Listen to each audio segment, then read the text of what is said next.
Hello, lovely viewers. You are most welcome to our channel Poetry Online. In this video, we shall be discussing the summary, analysis, and major themes of the book The Beautiful Ones Are Not Yet Born by Armah. Kindly subscribe to our channel and press the bell icon to get updates on all our new videos. Once again, let us assure you of a very interesting discussion. Get ready for this lesson. Let us start with the cover of the book. Notice the spelling of the word beautiful. Armah deliberately spelled the word beautiful wrong to depict to the readers that the world that they are going to be encountered with in the novel is not going to be the normal one they know. This is a world that is corrupted, just as the spelling of the word beautiful is corrupted in the spelling. The work, whose title has an intentional misspelling, taken from an inscription of a vase, portrays the euphoria of independence and the disillusionment that followed in Ghana. It is a sobering period in which the early promises of freedom gave way to economic malice, political corruption, and continued financial dependence on Europe. What the novelist seeks to inform us is that in Ghana or in Africa, the beautiful or the trusted or worthy politicians are not yet born. Armah's first novel, The Beautiful Ones Are Not Yet Born, was first published in 1968, delivers a strong critique of corruption in newly independent African states, and remains highly controversial. In the novel, he uses images of filth, slime, excrement, and rot to convey the greed, bribery, and fraud that threatens to strangle the best qualities of a new African nation. The Beautiful Ones Are Not Yet Born is a novel that catapulted Armah into the limelight. The novel is generally a satirical attack on the Ghanaian society during the Kwame Nkrumah's regime and the period immediately after independence in the 1960s. In this narrative, Armah demonstrates his eloquence and establishes his trademark as a profound moral writer. In The Beautiful Ones Are Not Yet Born, Armah makes his stand against corruption pointedly clear. He does assert a moral power never before seen in African fiction. Most satires heavily depend on humor as a tool to criticize society or as a tool to criticize the follies in society, but The Beautiful Ones Are Not Yet Born is different. Although in this novel, Armah's language is sometimes humorous, it is very often unimaginably vulgar. There is no doubt that Armah's language in The Beautiful Ones Are Not Yet Born is very vulgar because he often refers to sex or parts of the body in a rude way that one will find distasteful. However, the irony is that Armah's vulgarity rather adds to the artistic and aesthetic quality of the novel. The language is artistically and deliberately crafted this way to serve as an electroconvulsive tool. In other words, it is intended to shock the reader, to calculatingly draw his or her attention to the dreadfulness or the shocking or repulsive things and behaviors like corruption, materialism, moral denigration, filth, and a pervasive moral, spiritual, and physical decadence in the society, so as to effect a change. The novel is the story of a man's never-ending protest against all social vices in pervasively corrupt and morally debased Ghanaian society. The protagonist of the novel is an unnamed married man who is mentioned as the man throughout the novel. He works as a clerk in a railway office in the city. He seriously does his job and is very good at it. He is the voice of all the ordinary and honest citizens in the country. The novel begins with the protagonist's journey from his rented house to his office in the city. The man goes to his office by state transport. When the bus has been stopped, its corroded and worn out part creates a strange noise and vibration as if they were going to fall apart. The commuters are busy getting off the bus. The conductor is busy in collecting his illegal earnings, and the driver is busy in smoking and spitting. The condition of the bus symbolically represents the condition of the country. The bus driver and the conductor and the passengers in the bus symbolically represent the leaders of the country and the common citizens in the country respectively. The worst condition of the bus, unethic and careless behavior of the bus conductor, the driver, and the ignorance and the commuters clearly give indication of the physical, economically, and morally deteriorated conditions of the citizens and the institutions in the country. The events and actions which take place in the course of the novel later on also proves this interpretation right. The unnamed hero of The Beautiful Ones Are Not Yet Born has been thoroughly disillusioned by his country's decline. A highly educated civil servant for the National Railway, he is torn between two contradictory ideas or desires. On one hand, he wants to provide a comfortable life for his wife and children. On the other hand, he is repulsed by what is required to get rich in Ghana. Participation in bribery and corruption that accompany almost every public transaction.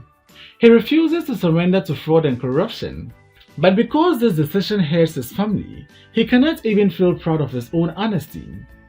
The novel begins slowly. Its first half follows the protagonist through a day and a half in his life. Nothing extraordinary happens, which is precisely the point. Kwei Armah depicts the everyday life of a man in a deep mental distress.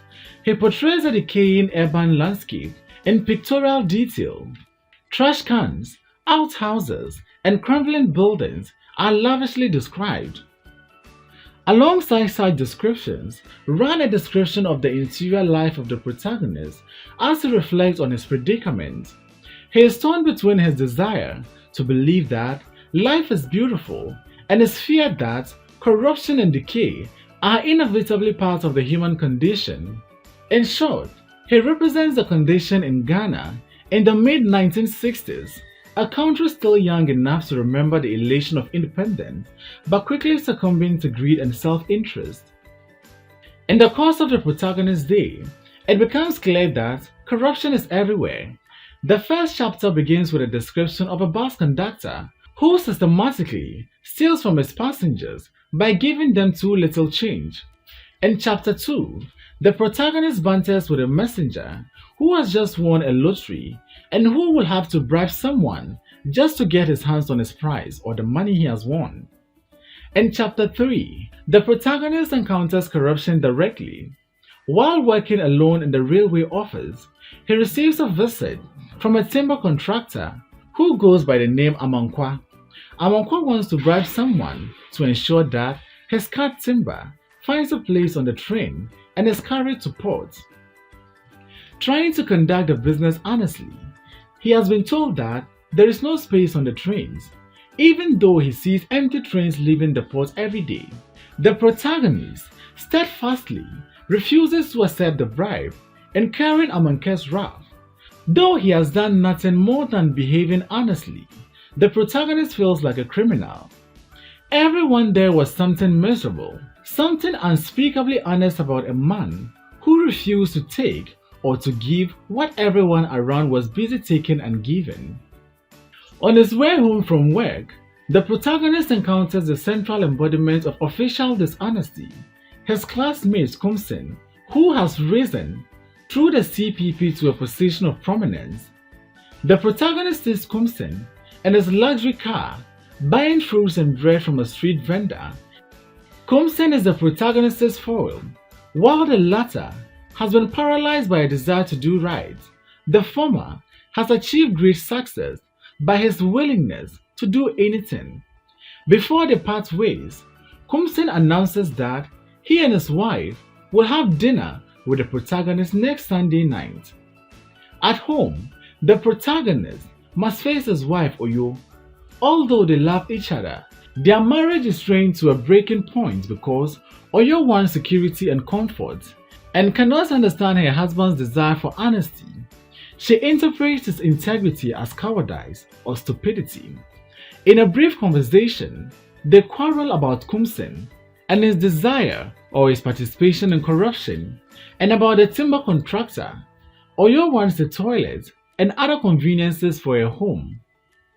At the almost elemental level, she wants a clean life, like Estella Kumsin. The protagonist counters by saying, some of that kind of cleanliness has more rottenness in it than the slime at the bottom of the garbage dam.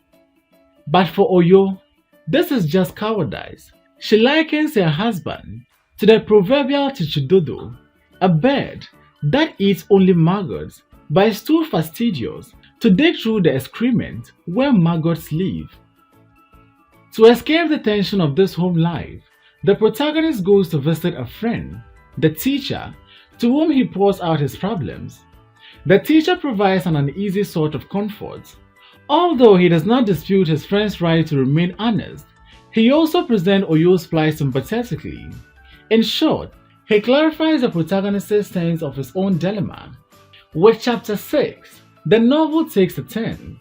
The narrative is interrupted by a long first-person reminiscence by the teacher, who provides the protagonist with an impressionistic account of the teacher's own life. He speaks of the anger and frustration of his young manhood and of the violence and poverty of the final years of colonial regime. He condemns the old lawyers and the yes sir men who first struggled for independence, claiming they were so infatuated with European ways that they failed to understand that this cultural worship merely ensured their continual powerlessness. How could they understand that even those who have not been anywhere know that the black man who has spent his life fleeing from himself into whiteness has no power if the white man gives him none? These pathetic creatures are briefly contrasted with a young Kwame Nkrumah, a poor man who speaks in the language of the people and did not base his authority on his relationship with the British. The teacher and his friend were inspired and they helped him to achieve Ghana's independence. But in the final irony, Nkrumah, who realized power by refusing to mimic those from whom they took power, ended up no different from the British or the African yes sir men. He was good when he had to speak to us and liked to be with us. When that ended, everything was gone. The teacher's narrative ends with a long condemnation of Kumsin, who began to dog workers, but by learning to map the slogan of Kwame Nkrumah's CPP, rose through the bureaucracy by corruption and hypocrisy. The teacher's memories provides no answers for the protagonist's plight, but they do connect his individual predicament with the larger trends of Ghana's history. In the first half of the novel, the protagonist feels he is alone, separated by his integrity from those around him, even his own wife. The teacher does not contradict that feeling of loneliness, but he does remind the protagonist and the readers that corruption is not an inevitable fact of life in Ghana. In a novel dominated by despair, the brief glimpse of a happier time provides a benchmark for optimism. It makes the protagonist's honesty noble rather than perverse. After the teacher's digression, the plot of the novel quickens, moving to the night on which Kumsin and his wife, Estella, visit the protagonist and Oyo. They are joined by Oyo's mother, a narrow-minded woman who despises her son-in-law. It turns out that Kumsin has a proposition for his old friend. He wants to buy a yacht, but is forbidden by the government's regulation from owning one himself, so he wants to register the boat in the protagonist's name. Although Kumsin promises nothing more than an occasional gift of fish in return, Oyo and her mother are convinced that agreeing will win his favor, opening up further opportunities for wealth. The protagonist agrees to the plan, although skeptically. This scene and the next one, in which the protagonist and Oyo go to Kumsin's luxurious house, critique the European habits of Ghana's ruling class. Kumsin and his wife prefer imported liquor and refuse to use the protagonist's humble outhouse. Their own house boasts British-style silver and a German stereo. Kumsin even mispronounces his own servants' names, speaking in a way of white men, trying to pronounce African names without any particular desire to pronounce them well. Indeed, deriving that certain superior pleasure from that inability. At the last minute, the protagonist refuses to sign the ownership papers for the boat, although he allows his wife to. This moral fastidiousness is joined to his certainty that Compson will do nothing for the couple. As it turns out, the man was right. They get nothing more than fish from their deal. However, the boat figures prominently in the next and final episode of the novel. The military coup d'etat that overthrows Kwame Nkrumah in 1966. At work, the protagonist hears of the coup but refuses to participate in the celebratory processions. Only when he returns home is he forced to play a part in the drama, as he discovers Kumsin now facing arrest as a member of the ousted government hiding in his bedroom. Out of common decency, rather than political loyalty, the protagonist helped Kumsin escape from approaching soldiers, thus, ironically, by squeezing through the very outlaw the bureaucrat had earlier refused to use. They make their way to the dock and after bribing the night watchman, escape on Kumsin's yacht. Once Kumsin is safely headed out of Ghana, the protagonist swims back to shore, where he falls asleep in exhaustion. When he awakes, he walks to a bus stop, witnessing the subsiding chaos that has followed the coup. In the final moments of the novel, he sees a graffiti from which the novel takes its title. The green paint was brightened with an inscription carefully lettered to form an oval shape. The beautiful ones are not yet born, as depicted by the cover of the book. In this novel, lots of money have been spent running various public organizations and implementing several schemes for the well-being of the citizens. The organizations, like the Health Ministry, Education Department, Public Work Department, and Regional Transport Department, are some of the others which have failed to function properly to give some relief to the common citizen in the country in their troubles and difficult times. Due to the massive corruption, irresponsible, and insensitive behavior of the government employees, the organizations and schemes have failed to achieve their goal. Kwei armah describes the failure of sanitation campaigns. A lot of money is spent on keeping public spaces clean and raising awareness about cleanliness through advertisements and programs on radios and in newspapers. At the end, only few waste collection boxes are put, though large amounts of money is paid for them to collect waste. Ironically, the boxes, which were kept to collect rubbish, were rather surrounded by it. This novel, The Beautiful Ones Are Not Yet Born, by Kwei armah, has a simple and straightforward plot that tells the story of the man, a named railway clerk, and his relation with his wife and family, and a few other characters. This novel is divided into 3 parts. The first part describes a day in the life of the man and his encounter with various people, such as the bus driver, his fellow railway workers, a timber merchant who attempts to bribe him and his wife Oyo.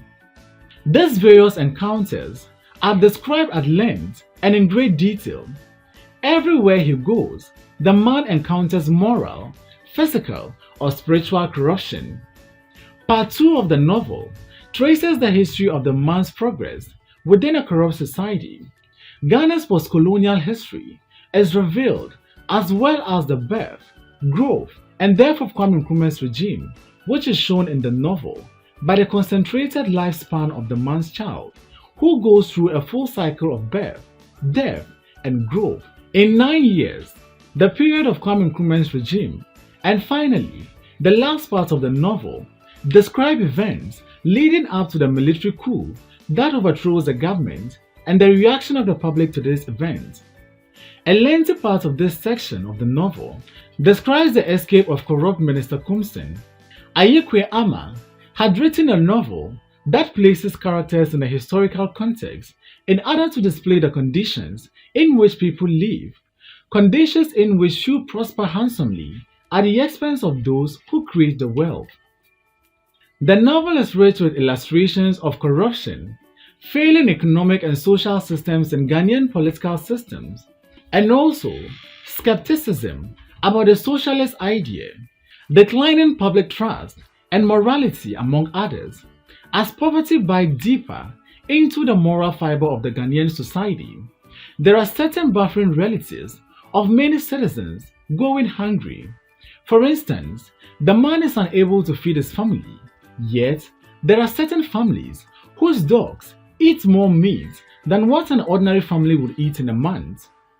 It explores individual isolation, unequal development, corruption, and wasted potentials in newly independent African nations against a backdrop of centuries of colonial rule. There is no clear resolution in the novel, and the outlook of it can easily be perceived as miserable. Ayikwe Armah mocks with great forcefulness and misshapen language all that is rotten in the world of hypocritical people, lost opportunities, and the enormous gap between the few with all the money and power. Hence, the theme that is Ayikwe Armah's main focus is corruption that existed in various forms, politically and socially, through means either bribing or embezzling. In the world of the novel, wealth and power have become the principal pursuit, and the inevitable result of the situation is a complete disregard of any moral or social consideration in the drive to satisfy individual desire. Throughout the novel, it is clearly shown that corruption existed heavily in the society. Ayikwe Armah uses the novel to show his unpleasantness and disagreement toward the political and social standards of Ghana during the post-colonial era. His rejection of the current values is seen in the protagonist's character that appears to struggle in the preserve of the clean soul in the middle of a dirty environment filled with rot and disgust. Ayikwe Armah has stated that the African continent is drowned in corruption and in the carelessness of both its leaders and people. The phenomenon of corruption is considered as a need for prosperity and development, as Ayikwe Armah says, the rod which imprisons every life in the effortless embrace. Here, the novelist Ayikwe Armah is clearly stating that corruption has become immense in every aspect of the country's norm. Each member of the society desires to prosper through involving in corrupt deeds. Moreover, the man resists his wife's insistence for accepting bribery and pushes him to imitate his fellow, Kumsin, in offering his wife and children a prosperous life through engaging himself in corrupt activities. Hence, those who are in better positions are the ones engaged in the corruption, or those engaged in it the most. For example, the president and the ministers, that is, people who rule the country. Corruption never ceased to exist. It accumulated more than before, and those flourishing ideas for better societies after colonization has disappeared and vanished. We are presented into a world in which the sewage pipe of history have been exploded and everything is polluted. This is evident in Ayikwe Armah's novel, The Beautiful Ones Are Not Yet Born, where corruption substituted morals and became essential in every aspect of the society. Thus, the corruption of the post-independent leaders triumphed and gained over morality of humans. Those rulers are misusing the power for the sake of prosperity and wealth. The man refuses the bribery offered from Amankwa, but his fellow workers accept, and those who reject are being mocked by others. It is meant that if someone holds his morals and refuses to engage in corrupt practices, such as accepting or taking bribery, others will despise and ridicule on him. The individual is considered as weak. Also, it seems that corruption among officials and politicians became an ordinary activity through which they gather money and own luxurious cars.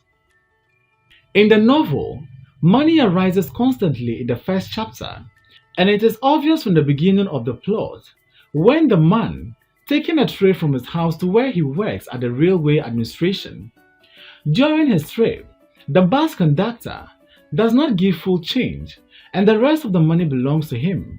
The readers feel the humor of the conductor, smelling the notes and the coins, and his observation that, strange that, a man could have so many cedars pass through his hands, and yet not really know their smell. The conductor hopes that the riders will not ask for change, for he will profit more if he will not have to give any change in a time when the currency is scarce. People will just do anything to obtain some. In another incident, where the mother of the man's wife was amazed by the luxury and wealth that Kumsin lives, so she said, "Ah, Kumsin has done well. We must say it. He has done well for himself and his family." The above quotation reveals that the woman was praising Kumsin for being very rich, not paying attention to the way he gathered his wealth. This shows that the ordinary people do praise politicians for their achievement, even though through illegal activities. The man and his family members shouted in amazement, claiming the money was too much, but Kumsin said, £12,000. Yes, but the money is not a difficult thing after all. The bank is ours, and we can do anything. Kumsin is confident that he can do anything with the money he possesses, and that he can lift cash from the government anytime without being caught. Those politicians are sure that the government funds are under their control without thinking that they can put the country's economy in jeopardy. Furthermore, Kumsin, embezzling the government funds, is pictured in his physical appearance. He represents the neo-colonial leaders who are fattened by the fruits of betrayal of their own people. The man ironically says about him and their lives, "These were the socialists of Africa, fat, perfumed, soft with ancestral softness of chiefs who sold their people and are celestially happy with the fruits of the trade." To be successful in Ghana, one needs to be a thief and corrupt, since what Kumsin has cannot be acquired from his salary. He is preoccupied with gathering money. He lives a prosperous life at the expense of the other few workers. For instance, he uses the fishing boat's plot to deceive Oyo, the man's wife, and her mother, since he promised them that he is going to ride the boat under their names, yet the boat belongs to his daughter Princess. Armah stated, "How long will Africa be cursed with its own leaders?" Ayekwe Armah feels sorry for Africa since it is being destroyed by its own people. They are caring only for their own benefits. The Beautiful Ones Are Not Yet Born is a careful depiction of the social, political, and economic life that Ghana experienced in the years immediately after independence. It is a careful description of the great hope that Ghanaians had in their government and their institutions, and how their dreams for a better life vanished and was depressed with their leaders. Ghana's experience has at its center stage the reality of a ruling class that was struggling to acquire the trappings of power that would satisfy the desire to feel like European counterparts. This life has driven citizens to desire for attaining a good life, and to afford that, they are forced to resort to corruption as well as other antisocial behaviors. To the citizenry, the reality mass awaited charge with the coming of independence was definitely diminished. In another main incident of the novel, in which a timber contractor tried to bribe the man in order to get a space in the train to move the wood from the bush, the man found the bribery act quite offensive and so rejected it. The discussion of the rich timber contractor and the man goes with a businessman saying, "Take one for yourself and give the other one to your friends. I myself will find fine drink for you. Take it, my friend." The man responded by saying, "I will not take it." This shows a level of depravity of the entire people of the society in the world of the novel.